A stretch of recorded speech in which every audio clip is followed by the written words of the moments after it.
Welcome to the Board Gamers Anonymous podcast, Episode 1, August 23rd. Welcome to Board Gamers Anonymous, a podcast about gamers and the insane fun we have at the table together. This week we're looking at Lords of Waterdeep, Scoundrels of Skullport, the first expansion from Wizards of the Coast, along with some of our recent favorites at the table, including Garden Dice, Boss Monster, Summoner Warders, and more. I'm your host, Anthony. Hi, I'm Chris. Hi, I'm Kim. And this is Dan. All right, and we are live recording this from the past on Staten Island. Guys, want to talk about Staten Island a little bit? This is our first episode, so we should probably share with people where we are. Well, Staten Island, New York, most people may not know, is one of the boroughs of New York City. So we're part of New York City, and we play at our local friendly game store at Myriad Games on 1650 Richmond Avenue. And we have a good time there. We go meet up with our board game group, the Staten Island Board Gamers, which you can find at meetup.com. And our organizer, Sherry. And we also have a Facebook group, Staten Island Board Gamers, found on Facebook. Yeah, and if you just wander in any given day, there's probably at least half a dozen of us doing something. Yep. So very friendly with it. Everyone's very nice. And if you didn't bring any games and you want to try something out, pretty much sure everyone has a game for you to play. Yes, so that's Myriad Games. Stop in there. This is not an ad, but we love it there. All right, guys. So we're going to go ahead and start off this on our first podcast, so excuse any hiccups, guys. But we're going to start off with the hotness news. Some of the new games that we've seen online at recent conventions, etc., that we're taking a look at, either that just got announced or that we're interested in buying. So. Yeah, so Gen Con just finished for 2013, and a lot of great games just came out. We saw the release for the new Firefly game. We saw the new release for the Lords of Waterdeep expansion came out. So a lot of interesting new games, a lot of expansions. We saw the expansion for Battlestar Galactica came out, amongst others. And Plaid Hat Games showed the new 2 summoner decks. There's going to be second summoners for both the Undead and also, I believe, the Benders. So that's something I can't wait for to come out. Yeah, that's gonna be awesome. Yeah, well, I really haven't had time to play the other 2 new decks we have yet, but yeah. And we're actually talking about the new Lords of Waterdeep expansion today because it came out. Well, it came into Myriad just a couple days ago. Yeah, it actually came out August 20th, so perfect time for it. Yeah, it's sitting on our table right now as we speak. And one of our friends, Andrew, was he made 3rd place in the King of Tokyo tournament. Yes. At Gen Con. Yes, there is a King of Tokyo tournament. We're not making this up. I promise. Though I do still find it strange that the King of Tokyo tournament is played in America. That's just... there's something wrong about that, but sure, why not? Yeah. You're not going to fly us all to Tokyo. What's the point? But, any other new games you guys were like... I know Robinson Crusoe came out. Everyone was looking forward to getting their hands on that. I heard that went pretty quickly. Yeah, that one sold out, right? One game I spotted that I want to take a look into this week is Grind. It's a Warhammer 101 sports game where on the miniatures you can actually change the pieces. So you can change what weapons and movement style you have to change the game. So supposedly it has like 30 million combinations or something available based on all the parts out of the box. As to whether or not it'll be fun, I don't know. I'm not really familiar with the Warhammer universe, or War Machine universe, I should say, but definitely want to take a look at that one. Sure. And we also saw the releases of the expansions for Tokaido, and we also saw an expansion for Suburbia, which would be a lot of fun. Yeah, Suburbia. That one's just going to make me want to play the original for more, though. Cause... Yeah, that comes out in October. They debuted that at Gen Con 2, and that's something I can't wait to get. And then, obviously, Fantasy Flight is always a big draw, and they showed their next wave coming out for their capital ships. Yes. For X-Wing miniatures. Yeah, and these things are monsters. If you guys haven't seen them yet, they're huge. And there'll be special rules just for playing with those as well. And also the release of the new Star Trek ships as well. And one other thing that Fantasy Flight announced at Gen Con was that Battle Lore is going to get a version 2.0 overhaul set in the Runebound universe. And since we've been playing Rune Wars a lot more lately, suddenly I find myself caring about Battle Lore and whether or not I get to own it in a couple of months from now when it drops around the holiday of this year. Yeah, that was fun. I saw that pop up and I was like, Dad, look at this. Immediately get a message like, why do you hate my wallet? But that'll be interesting. You know, people have been wondering what they're going to do with that, and Runebound is probably the way to go. Yeah. So speaking about our wallets or what's left in them, So what's our acquisition disorder dealing with this week? Well, I just picked up the latest expansion for Battlestar Galactica. Haven't got a chance to break it out yet, but I'm hoping we can all get together over this weekend, get a chance to play that one. Kim, what was it that you got in the mail today? Oh! Yeah, that's right. I'm so excited. I need to play this. Crow's Masters? Is that what the name of it? Crossmaster Arena? Crossmaster Arena, yes. Didn't even open it yet. I can't wait for that. I heard it's like a miniature game. Yeah, I know. You saw those chibi miniatures, and I think that's all it really took for you to that's say why this is something we have to own. That's how I got into Puzzle Strike, you know. Some people are taken aback by the chibis, but I kind of like it, you know. It's cutesy. So. Yeah, that was definitely, I saw that on Kickstarter, and it was highly successful. And it just showed, I think, multiple expansions. I think if you bought the base game and all the expansions, I think it was about $400 or $500 just for that alone. Yeah, there was a lot going on there. Yeah, on the market right now, they have 3 separate expansions, each with 4 characters and 2 new mini-maps. Damn. And they're about $28 retail. You can find them online for about $20. Yeah. Now I need to find a second job. Yeah, right. And you definitely want to check out pictures of it, because it's literally little toys. These are not just miniatures. These are fully articulated, painted, just beautiful pieces. Yeah, you don't have to worry about gluing anything, painting anything. It's just all there for you. Just open it up and just play it. Yes. Yeah, it is nice to have one battle game where that's an option. The last one I got was Dungeon Quest, where it was just pop and play, as opposed to, all right, well, you know, now you bought it today, and 3 to 6 weeks from now, you'll finally be able to go to the table with it. Yeah, exactly. Yeah. So what is hit on our table this week? Well, we have actually a pretty good list we put together. The first thing on the list that we actually, I don't know when you guys got this in. When was it? A couple weeks ago? Garden Dice? Yeah, about 2 weeks ago. Yeah, we first played. We played it a few times since then, but this I've played it twice now. I'm sure you played it more than that. Yeah, we played about like 6 or 7 times so far. We got it as soon as it came, when it was on Kickstarter. When you got it, we got the gnomes with it, right? Yeah, like when you buy the release set, it comes with an extra figure of a gnome that gives you a few more options in the game. But it's a really good game. It has almost like a worker placement element where your dice are both your commerce and the coordinates you get to place. The board is set up in a 6x6 grid, and it has a lot of interesting strategy. Like, just based on the initial look alone, you figure, you know, what real level is there to it? But it's really friendly for newcomers. It's a really casual game, and then you can play it intense when you start learning about chaining combos and setting up score points and getting complete sets. It's a really interesting game and really fun. Especially when you get the birds out and the bunnies out. Yeah, you can actually attack other players. Yeah, I haven't played with those yet. Have you guys gone vicious yet? Yeah, it gets ugly. For a game with guardian dice, you'd be surprised how cutthroat it can be. But the best part is the game also plays incredibly fast. Like, even a 4-player game, we usually notice is like 30 to 45 minutes. Yeah, it's quick. I like it. And each turn is so fast that you never really feel like you're... Yeah, you never... There's not a lot of phone checking. You know? Yes, exactly. Yeah. Another game that me and Chris played a few times lately is Puzzle Strike, which is one of the greatest games with the worst package art I've ever seen in my life. Yeah, I remember seeing this game come out a couple of years ago, actually, and I had played it with another group, and the ongoing joke was, you know, this is not Pogs, you know? Yeah. So, like, what are you doing playing with those Pogs? It's not Pogs, bro! Yeah. So me and my friend Shark would go back and forth about it, if the game was actually Pogs or not, but just by the looks of the box, just didn't want to, you know, go over to the table and play it. And Dan pulled it out and really enjoyed it. It's a really quick, easy, fun deck building game, but this would be chips.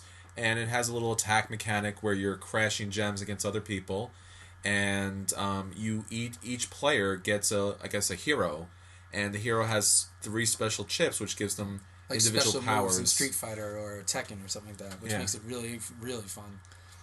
And, it's another good entry level game for somebody who may not be into deck builders, but it's a good kind of bring them over. And my favorite part of the game is, again, it's another one of those great filler games because you can't play it slow like you do with Dominion, or sometimes people drag Ascension out. Mm-hmm. If you try to make this game drag out, you're just going to be getting attacked, and those gems are going to pile up before you know it, the game is over. Yeah. So this is the perfect, like, how long until you guys are done? 20 minutes? Bam, Puzzle Strike. Yeah, yeah. Yeah, I mean, I had the exact same reaction as you, Chris, because I looked at the box and I was like, this doesn't look that amazing. It was on the bottom shelf, hidden behind some other stuff. But since Dan bought it, I was like, I want to play this now. I haven't played it yet, so like I can't offer any thoughts on this, but it looks cool. How many players does that play? Up to 4. Oh, Right. nice. So we'll have to whip that out soon. Cause, Absolutely. It's definitely a departure from if you've gotten a little bit bored with Puzzle Story. I'm sorry, if you've gotten a little bored with Dominion, and maybe you want to draw some of your family members in. Maybe if you have kids, this would be a good opportunity for that too. yeah. The art's definitely looks like it's kid friendly. Yeah, it reminds me a little bit of Quarriors in that kind of way, where it's fun, it's light, you got the bag, it's got some randomness, but it definitely has a lot of flavor and theme that keeps you wanting to come back. Yeah. And the one thing that's nice is when you buy the 3rd edition, it comes with player mats. So you see your zones clearly in front of you instead of just kind of figuring out where things go, like when you play Quarriors or Dominion. It's all laid out. You know exactly where to place your discard, where to place your active gems. So that helps out a little too. Play mats, I find, always help people the first time they play a new game. Mm-hmm. So it's absolutely perfect for $50, I believe, is the retail. Great. Yeah. Does anyone who's a fan of video games, it has that video game style to it too? Like anyone who's played those puzzle... Especially in the screens. It has that nice 8-bit attack style screens and such, like old Nintendo days. You guys make me want to play. So yeah, we've been playing, what else we got here? Battlestar. Oh, yeah. We finally played Battlestar. Yeah. Like a couple weeks ago. Yep. In anticipation of the new expansion, we decided to break out some Battlestar and see how that goes. And once again, humanity was wiped off the face of the earth as we made terrible decision after terrible decision. Yep.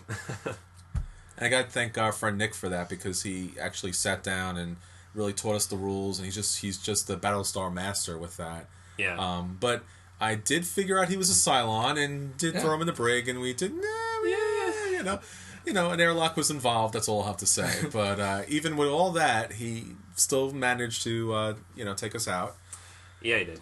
I do like the fact, though, that he was the president and a Cylon. You can't help to feel that election went really poorly for everybody. Yeah. I'm not going to say anything, but somebody had a character with a gun, and they didn't want to use it. And I might have held back too long. A little bit. If you're gonna pick Callie, why not use it? I mean, that's. I mean, I guess that's what you got to think. But it's a lot of fun, and we'll definitely get into that another time about how much depth and interest for Battlestar. Oh God, yeah. There is, Yeah. and you don't have to be a fan of the show to enjoy the game, but if you are, you'll get a lot out of it. I mean, I think this is one of probably, I don't know, it's got to be in the top 5, if not the top game, where the game really just drips with theme from beginning to end. Yeah. You really do feel like you're doing this. You really do feel like the game is the show. Yeah, absolutely. Yeah, and we've got Kim is like watching. She's like halfway through the series now, so we can't actually go into any detail on this game. So we're gonna hold back on anything. It's actually sad because everyone else knows of Battlestar. Even people who didn't watch Battlestar knows of Battlestar, but I am very late to the party.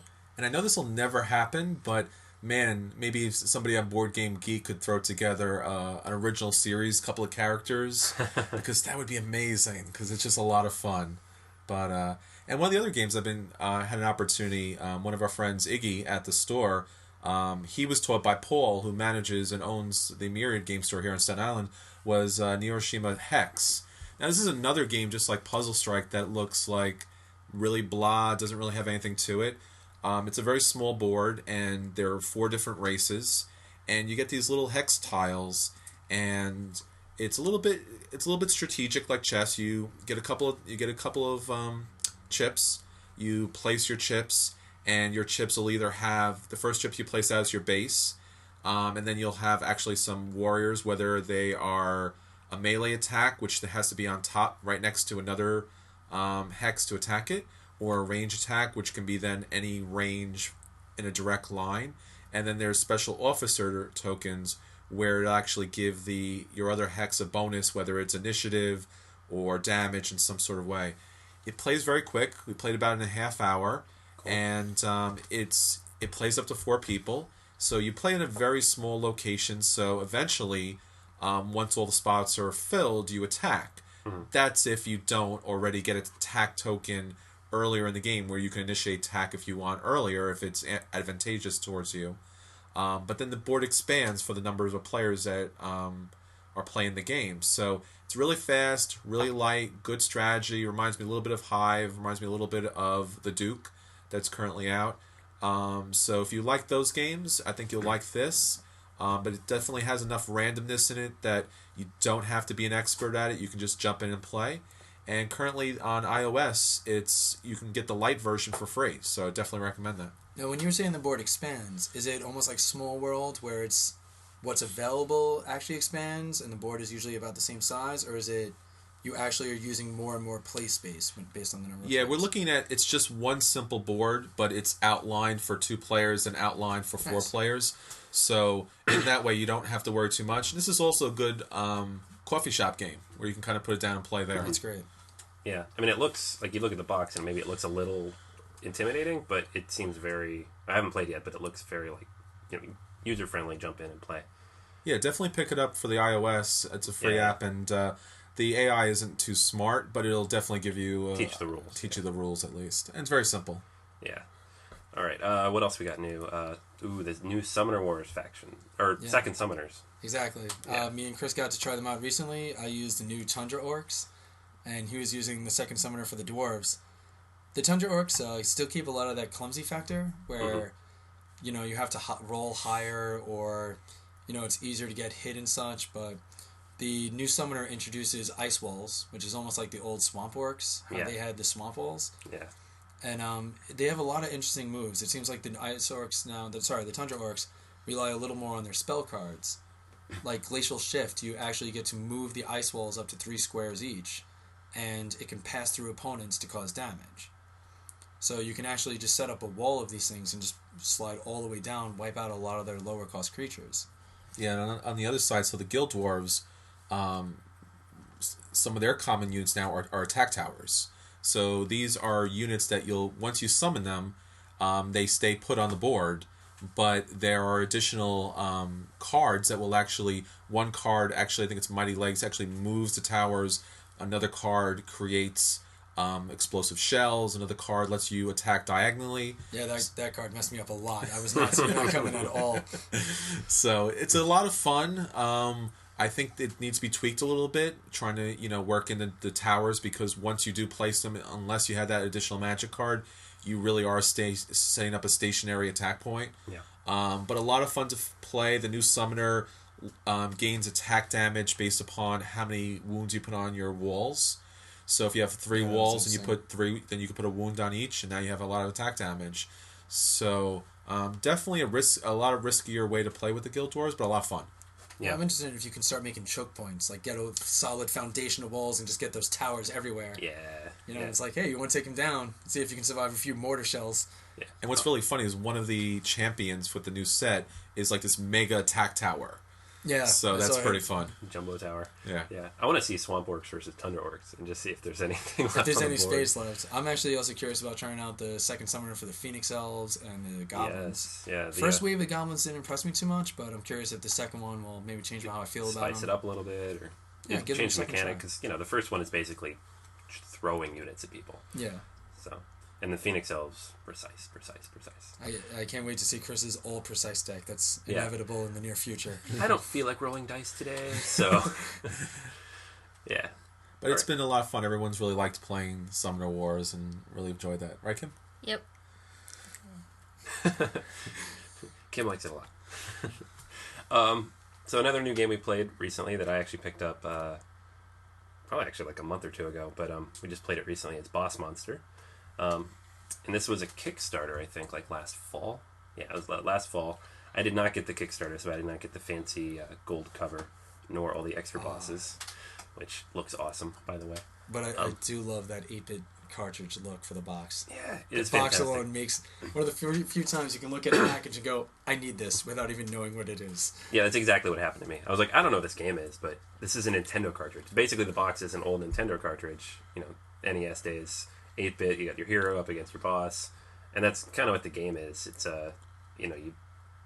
you're building a dungeon with a boss, and a lot of them are based on, like, old Nintendo bosses, like, Yeah, it's like Sister Brain and Yeah, exactly, yeah, they're just tweaking them. Moopa Trooper and stuff like Exactly, that. yeah. There's things that are obviously Bowser, obviously, Well, bosses from Metroid or Zelda. But legally distinct enough to actually be Yeah, able to yeah. produce the game. Clearly. Oh, it's legally distinct Bowser. I mean, I didn't even Yeah, notice the reference until you pointed it out. I mean, it's so... Yeah, he's a frog instead of an alligator, whatever Bowser's supposed to be, dinosaur or something, yeah. But, the game's great. You just, and you have, you'll pull cards every round, you build up your dungeon, and each room in the dungeon will deal damage to a hero. New heroes arrive in town every round, and whoever has the most treasure for that kind of hero is going to allure that hero to their dungeon. And the goal is to get 10 souls. So you're trying to kill as many regular heroes and epic heroes as you can. The regular heroes are worth 1 soul, the epic heroes are worth 2 souls.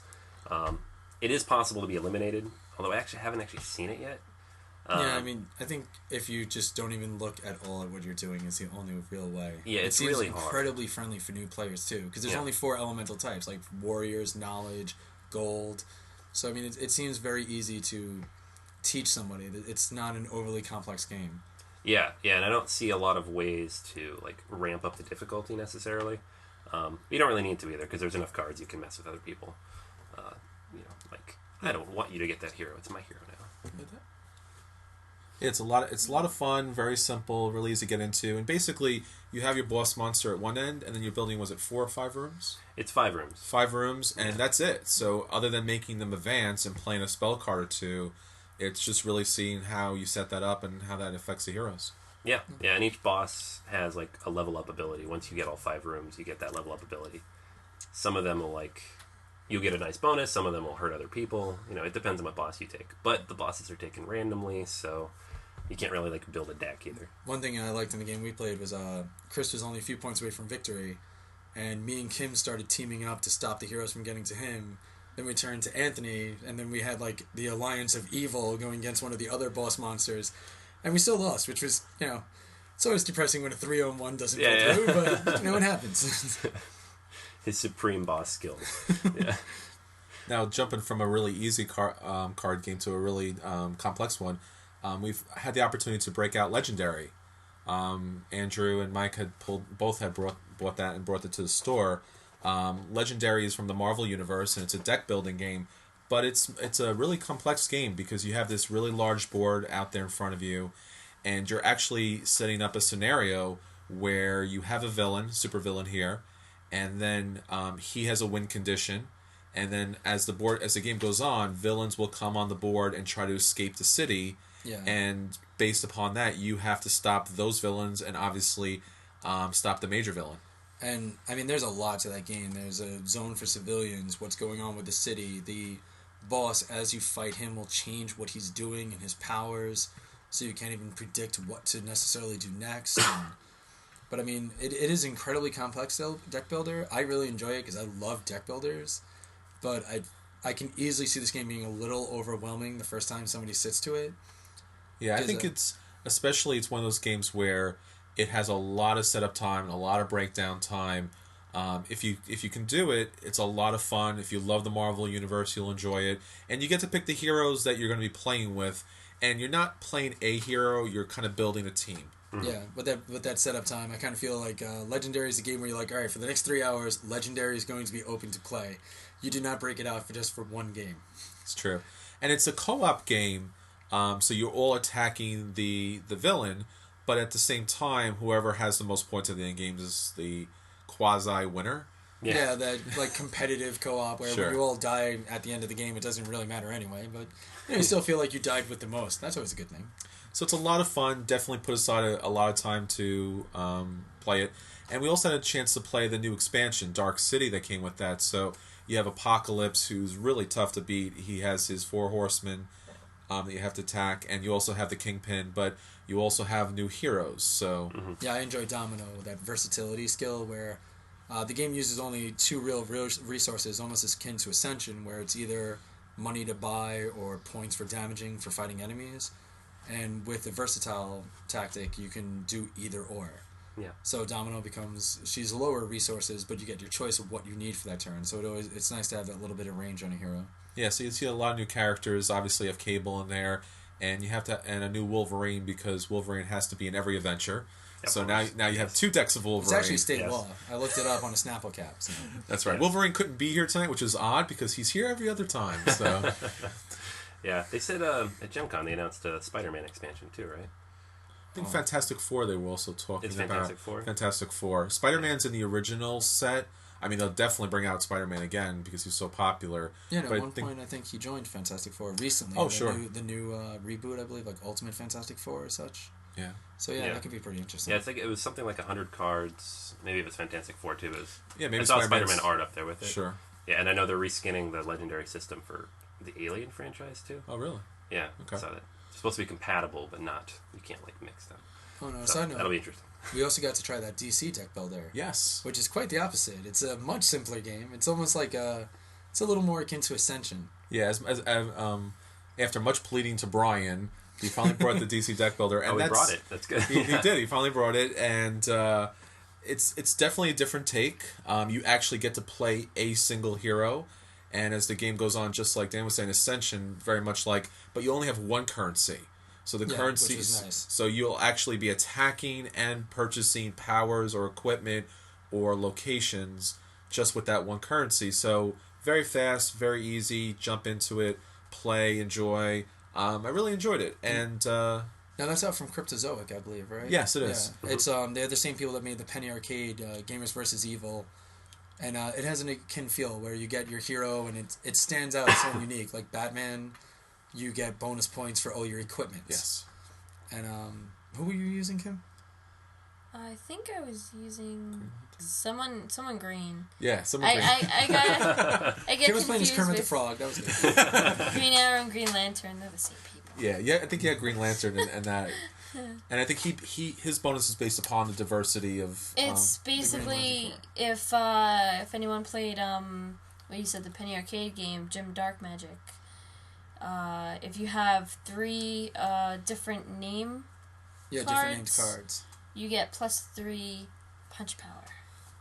Yes, that was pretty good. I like that it really did feel like the theme of the DC universe. Yeah, and some it's similar like Legendary, like you're beating the major villain in there. So there's a deck of villains which gives you points, and whoever has the most points of the game at the end of the game wins. So it's not the co-op that Legendary is, but it's a lot of fun. It was strange using Batman, though, choking somebody out with a golden lasso and shooting heat rays into their face. But, I mean, it's DC. It can happen. Why not, right? Yeah, crossover. Yeah, it sounds good to me. Yeah. And that's another good entry-level type of game. And actually, at Gen Con, they did show the new expansion for that as well. So very cool. It's now that, the first main set had all the A-level characters, so now it's like the B-level characters. So it's, so it's Nightwing. Oh, great, Nightwing's here. Okay. Yeah. They should just make the Robin expansion. They should have like all the Robins. Kid, Robin, Batman Nightwing. Incorporated. Yeah. Get the guy from Paris and Japan. Can't remember their names. All right, the Resistance. Yeah, so we have our gaming group, so we usually meet on Thursdays, but Sundays is our main day, so sometimes we'll get in a full 12 hours of gaming, and usually at the end of the night, when we have everyone together and no one's looking to play a very long game, we definitely break out the Resistance. If you haven't played the Resistance before, it's a really fun short game, and everyone gets a role, so you'll either be part of the Resistance or a spy that's spying on the Resistance, and that's a secret role you'll be getting. And what we added additional to that is part of what Avalon had, which is you actually now have Merlin and the Assassin. So everyone keeps their role secret, and then you go through a phase where the spies will know who the spies are, and then as the game goes on, what you'll be doing is sending a different person each round will send different members on a mission, maybe not knowing who's good and who's bad. So it's the best 3 out of the 5, and obviously the Resistance want to succeed at the mission, and the spies want to fail the missions. So it's a little deduction, a little bluffing, a little role reversal, and it's a lot of fun, and we usually get together about 6 or 8 people to play. And my favorite part is, before anyone even goes on a mission, there's the wild accusations as to who's a spy, who plans on tanking the mission, who you can't trust. The second a mission fails, all of those people are spies. Yeah. And one of our usual players, Paul, I feel, should just have a I'm a spy tattoo on his arm. Yeah. Certain people always seem to get those cards. Yeah. I mean, even when he's a good guy, you feel like you can't trust him. Even if you looked at the card, you still feel like you can't trust him for some reason. Just that look in his eyes. He does have a very spy look. Yeah. I feel like we should reskin that game using his picture for one of the artworks. He's the assassin. And just like with those games, and many other kind of like hidden roles, you got to be careful because you definitely get your chaotic neutrals in there who decide to play how they want to play, no matter what the rules are. So you definitely want to check out your group and make sure everyone knows that they're going to be playing their role and not what's in their head at that moment. Yeah. Sometimes logic need not apply. That's right. Yeah, it's a little role play, but it's not a role playing game. So you have to make sure everybody's actually going to follow the rules. Yeah. So another quick, easy game you can throw down the table with anybody, family. You don't really have to know any kind of background of gaming or sci-fi fantasy, and everyone's really enjoyed it. Yeah, it's a blast, and it's quick. So if you want to play 2 or 3 in a row, it's And I 15, like 20 it. minutes. And I like it a little more than Werewolf because you're not player eliminating, so you don't feel bad about killing a good guy or something like that. It's everyone gets to get in on it. It's kind of nice for that. It's great for new players, so it's not like, hey, new guy, you're a werewolf, you're dead. It's just kind of like, all right, I don't know if I can trust you. Your friends will put you on the mission though. Yeah. I always feel bad about that in Werewolf. When, the one new guy that everybody just met, 2 hours ago, and he's just sitting there, and you can see him sweating, you're like, I know you're the werewolf. Yeah. Or when you kill him, and he's the seer, and he's like, well, that was great, I didn't know what I was supposed to do anyway. And then you feel extra bad. He's like, you know what, guys, I'm going to go watch TV. Alright, so that's what's on our table this week, but it's not the only thing, because on Monday, Dan actually picked up the new expansion for Lords of Waterdeep. So we've actually played both of the expansions because it's 2 expansions in one, and we're going to talk a little bit about that experience, what we think it adds, maybe what we think didn't add as much, what kind of strategies we're going to tweak in the future. I'll let Dan take it from there because this is his baby. Yeah, so I always enjoy Lords of Waterdeep. I'm really exceptional at coming in 2nd or 3rd place, especially when Anthony and Chris are playing. They're in that nice 130, 120 zone. I'm back at about 80, 85 points, feeling almost good. But, it's just a really fun worker placement game. It has a really good D&D theme to it. All your resources are actually adventurers. So it really does a nice job of making you feel like you're gathering people together to go on these quests. So as enjoyable as the game has been, they just released Scoundrels of Skullport, and the game introduces 2 new areas. The first of which is Skullport, and that actually adds a whole new resource of corruption. It makes it really interesting because there'll be areas where, take for example Slaver's Market, you're getting 4 cubes, where most areas give you 1 or 2. And you'll get these 4 cubes, but you also take a corruption with it. The way the corruption works is there's a track that you'll be removing all these resources from there. As more and more are removed, each of them are worth that many negative points. So at the end of the game, you can end up getting minus 56 points if you're high in corruption and no one else has been taking them. But at that same time, you're going to be completing huge quests, getting 20, 25 points left and right because you're getting resource 2 and 3 times faster than any other player at the table. And the one thing that's really interesting is even some of the cards, like the entry cards, allow you to remove corruption from yourself, other players, place some on other players, or just remove them from the pool. So anyone that's not getting that penalty is now taking an even harder hit. So it does introduce a lot more attack and utility options. Chris, what did you think so far of corruption? Well, it was a pretty interesting expansion for that because, typically when you're playing Lords of Waterdeep, you may find yourself with only 1 or 2 buildings already out there. So you're kind of stuck to the normal action selection spots where you could take 2 warriors or 1 cleric or 1 wizard, and it kind of slows the game down. And really the fun part of the game is you're placing down your worker, in this case, and you're getting people for your tavern to go on missions. So the more quest cards that you can complete, the more fun it is.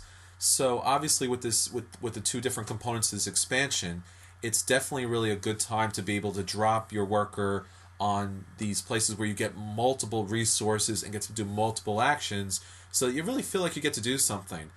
Usually when I'm playing Lords of Waterdeep, probably my high is probably 6 or 7, maybe 8 quests completed. We played with Skullport tonight, and I got 10 completed. Yeah. And that wasn't a problem whatsoever, and I was really picky on some of those quests. So it definitely opens up a lot more options. You'll definitely score a lot more points. The corruption is definitely an interesting dynamic because do I want to get those resources at the risk of reducing points? So the lords help you with that a little bit, and my lord actually allowed me to score bonus points for corruptions that I took in the game. So I was lucky enough to have the Beholders, so Xanthar, Yeah, our friend that's Xanthar there. So me and Xanthar were kind of hanging out during the game, and he wasn't doing too much for me. I don't think I would want to choose him in the future just based upon not having the bonus that usually comes with a Lord, because usually when you get a Lord in the game, the Lord will give you bonus points for completed quests of their area. So it might be warfare or commerce, and you'll get an additional 4 points or 5 points in the game. So this adds a different dimension to it. I like the different variety. It definitely gives a fresh take on it. And the other component, the other section, Under Mountain, was really a good time too. Yeah, Undermountain was great because while normally you're getting a certain amount of cubes, like I said before, like 1 or 2, Undermountain just starts powering you up with taking a cube of your choice, take a quest, play an intrigue. It's just almost combining areas and introduces quests that are worth 40 points. That's great, Yeah. And, I mean, you're handling in a fistful of adventures to get these quests done, but the rewards are unbelievable. You can clear almost half the victory track with a single quest. If you have that lord that gives you a reward, now it's 44. Yeah. But I don't think I ever had more than maybe 10 cubes on my tavern at any given time, but these 2 times we played with the expansion, both times, all of us, multiple times had like 15, 20 cubes out. And I do like that new mechanic of you'll get 4 cubes of a choice, but then you're placing cubes on other buildings and other zones. Yeah. So you're getting a lot, but now the other players are too, so it's actually keeping it to a very level playing field. It's not like one person is just basking in limitless power. Mm-hmm. Everything you take, you're actually spreading around. And some of the rewards for the quests are unbelievable. When we were playing, I handed in one quest that lets you draw 4 intrigue cards. And you get to play each card sequentially if you choose. And I was getting resources, I blew up one of Chris's buildings, I was getting victory points. One of the other options now is another type of intrigue card where you can hand off a resource. I was able to give Chris a mage, a purple cube, and just get 8 victory points. So in one fell swoop, I was changing the whole board off of one quest, which never happens before in Lords of Waterdeep. Yeah, because the basic game is basically, it's a victory point game. You're using your worker, in this case your agent, to go to different action spots, recruit different characters in order to complete the quest.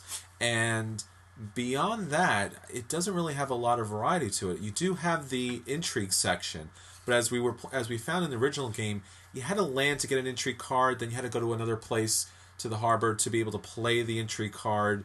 So you weren't really getting as much flavor out of the game as you could. So obviously being able to take more intrigue cards, be able to play more intrigue cards, and obviously the intrigue cards and the buildings and these different components for the expansion offers a lot of different flavor and a lot of different fun. Yeah, and one of the other things I love is you can actually combine both expansions to play one mega game. They give you 1 additional agent of each color because now you're playing the long game. So with so many more zones, you get an extra player right out of the gate. So in a 5-player game, you're having 3 agents instead of 2, and with the expansion, they also give you the addition of a 6th player. Yeah, so you could play this game a long time. I mean, it's a Euro, but it's generally a pretty quick one. We play usually in like an hour, right? Yeah. So you can make it into like a 3-hour Agricola-style game. Exactly. With all the stuff. And one thing I do love is, especially with the Skullport section, Cyric from the Forgotten Realms world, he was only mentioned maybe in 1 or 2 cards before, but his presence is a little more felt. And in their D&D Forgotten Realms world, he's the god of death, the god of thieves, the god of assassins. So his presence in like this seedy underbelly town of Forgotten Realms is fantastic. Like, it's just great seeing his symbol and his followers have more of a presence in the game. Like, they do really push that D&D flavor. Yeah, this definitely is a great game for if you have some friends who are really into D&D. This is definitely a nice gateway game to bring them over to the board game kind of world. Sure, yeah. So you have a lot of flavor. The artwork is taken directly from the game. If you know about the Lords of Waterdeep, if you understand that history and that goes along with that, you're really going to enjoy this. And D&D, I know Wizards of the Coast recently released the Murder at Baldur's Gate. And it's again, it's like one of those things like, hey, did you like playing that? Check out this board game. It's that same world. You can see those same things. Yeah, hey, if your friends run away every time you pull out a gardening game or anything with wheat in it, if they're like our friend Nick, who's a gluten-free gamer, he likes to say, nothing with wheat, then this is the way to get them to play a Euro. I do feel the corruption marker should have been wheat instead of spices. That would have been... Just to keep them away for longer. To really give it that dread feel. Yeah. Yeah. But as Chris mentioned before, he was actually playing as a beholder, as his new lord.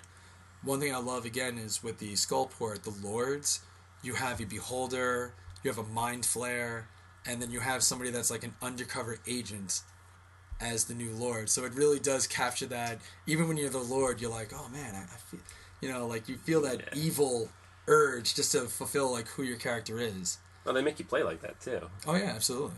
It's not just like get skullduggery and piety quests, which is kind of random. And the one thing that I think for the first month will be hard to do is each of the expansions have a lord that give you bonus victory points for completing quests that are new to that expansion and building buildings that are new to the expansion. But if you've played with anyone that's played Lord of Waterdeep for the last year, as soon as those new things are going to be on the board, they're like, I want to go to the new area. I want to build the new thing. I want to do the new quest. Yeah. So if you have that lord, you're going to be like, no, it's mine. So if you have the option of playing as them, you might want to pass until like maybe September or something when people have seen those buildings enough. Yeah, definitely. All right, so overall impressions. Let's go down the board, everybody. What do you think? Dan? I absolutely love it. I mean, it adds a wealth of new quests, new options. It adds a new resource. The addition of the 6 player is always nice because I feel whenever we break out Lords of Waterdeep, there's always one person that comes up, I haven't played this in 3 months. Well, I guess you're not going to play it for 4. Yeah. We got our 5. Yeah, we're full. Sorry. But yeah, I mean, the components are great. Tons of cards, tons of new quests. You definitely feel like, and for $40 for 2 expansions in one box, you cannot go wrong. Yeah, it's a great deal. There's a lot of stuff in there. Kim? I kind of liked the Undermountain better than Skullport. I don't like the whole concept of curse counters because then I have to focus on either not getting the curse counters or getting quest cards and entry cards to counteract that, so I could land in one of those spots. So, like, that one, I wasn't a big fan. Like, I'll play it, but I prefer the Undermountain? Undermountain. And you did a great job. You had 5 corruption at one point, and you're the only one that finished the game with 0. Yeah, as soon as I saw those quests that removed 3 and 2, I just had to pick those up. Yeah, that's a cool thing, too, is that everybody had kind of a different experience. Of the 4 of us, we all had kind of a different experience with the corruption. Like, Chris had the beholder, so he was just, like, racking them up. Kim had these cards that let her get rid of them.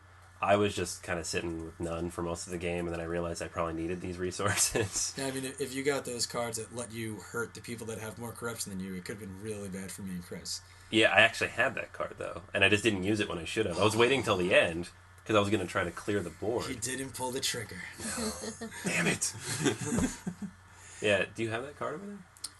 No, I don't actually have it. Oh, okay. Now, but... Yeah, there's a card that basically says, anybody who has more corruption than you, each opponent with more corruption than you takes corruption from the corruption track and places it in their tavern. So, and if you use up all the corruption on the track, it's automatically minus 10 points. So, well, that's pretty cool. Dan just handed me a card that says, score 6 points if each opponent has more corruption than you. So, you could really chain these together. These are intrigue cards, by the way. So, you could really chain these together, and if you're just sitting on nothing, if you have no corruption at all, kind of just ride that through the rest of the game. Yeah, I think for the base game, Lords of Waterdeep was a lot of fun. Like I said, it's definitely a great hybrid, definitely a great bridge.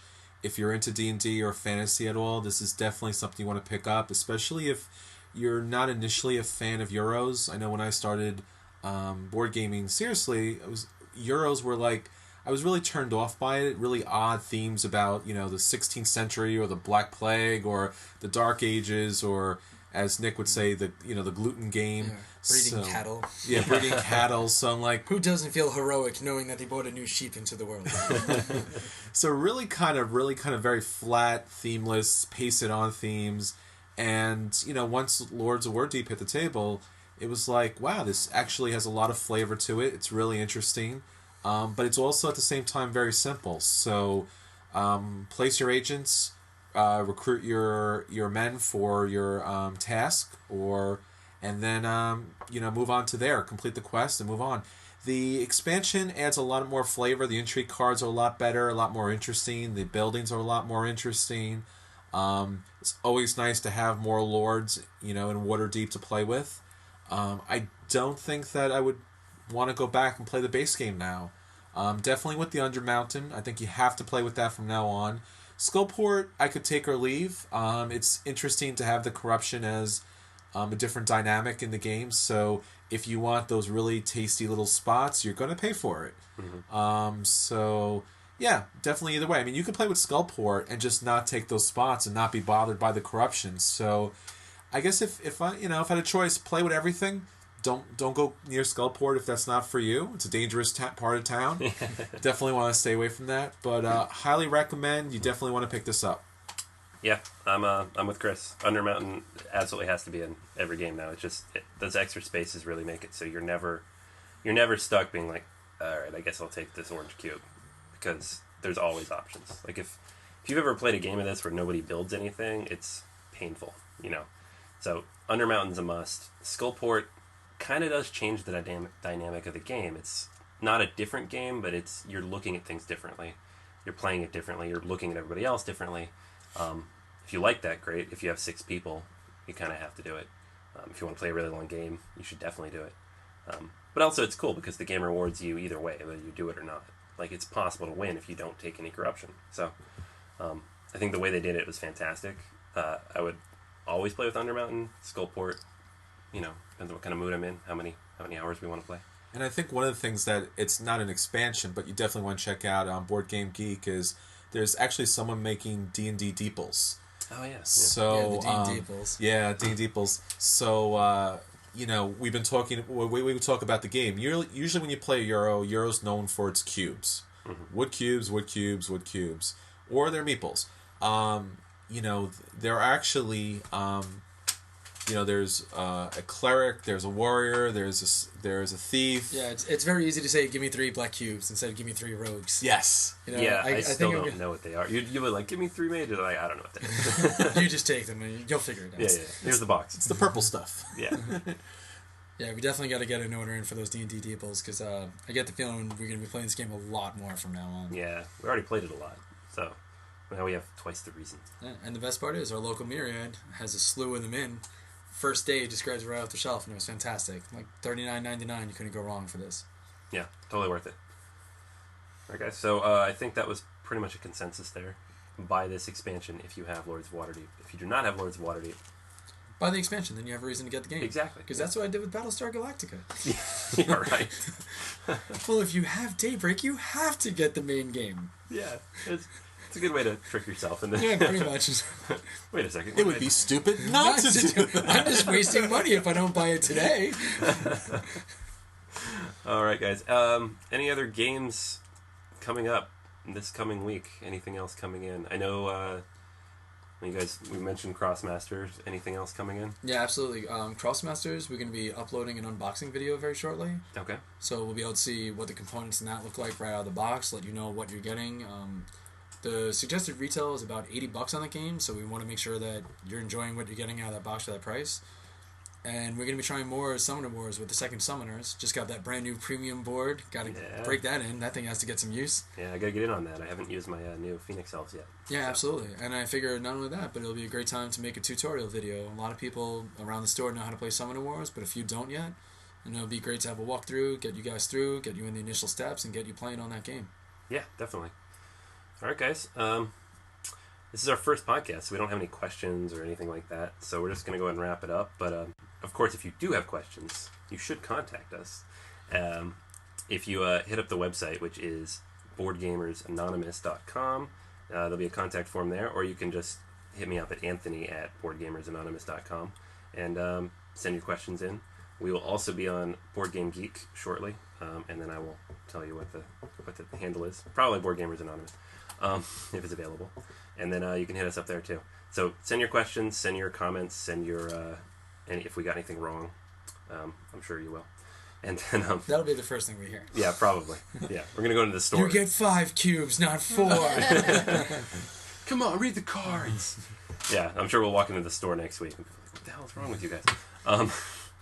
But yeah, thanks for listening, and we look forward to coming back and talking more about what we're playing, what we're trying not to spend too much money on, and what we are, in fact, spending too much money on. All right, guys, thanks. This is Anthony. This is Dan. This is Kim. And this is Chris. All right, thanks, guys.